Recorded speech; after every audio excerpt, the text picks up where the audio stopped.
சிம்மம் -டிசம்பர் 2026 ராசிபலன் 1. தொழில் மற்றும் வேலை கரியர். ராகு கேது பெயர்ச்சி பலன். டிசம்பர் 5 2026 அன்று ராகு உங்கள் ராசிக்கு 5ஆம் இடத்திற்கும் தனுசு கேது உங்கள் ராசிக்கு 11ஆம் இடத்திற்கும் மிதுனம் பெயர்ச்சியாகிறார்கள். லாப கேது 11 இல் கேது வருவது ஒரு விசேஷமான அமைப்பு. இது ஆன்மீக ரீதியான லாபங்களையும் மூத்த சகோதரர்கள் மூலம் எதிர்பாராத உதவிகளையும் பெற்றுத்தரும். அஷ்டமச்சனி வேலையில் சவால்கள் தொடரும். 5 இல் சூரியன் இருப்பதால் சில நேரங்களில் மேலதிகாரிகளுடன் கருத்து வேறுபாடுகள் வரலாம். வேலையில் நிதானமான போக்கை கடைபிடிப்பது அவசியம். 2. பொருளாதாரம் ஃபைனான்ஸ். நிதிநிலை பணப்புழக்கம் சீராக இருக்கும்.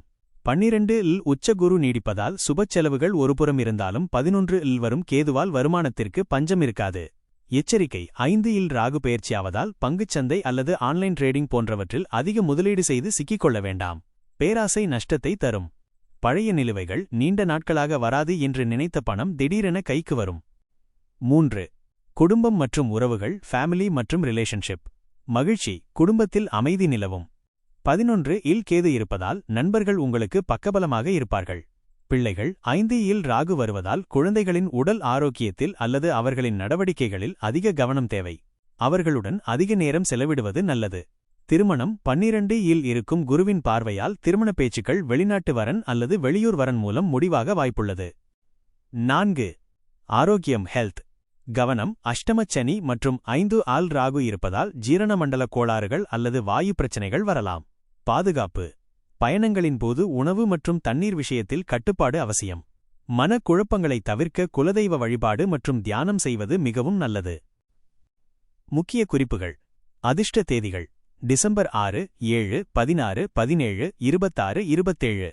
சந்திராஷ்டம நாட்கள் டிசம்பர் 19, 20, 21. இந்த நாட்களில் புதிய ஒப்பந்தங்கள், பயணங்கள் மற்றும் முக்கியமான முடிவுகளை தவிர்க்கவும்.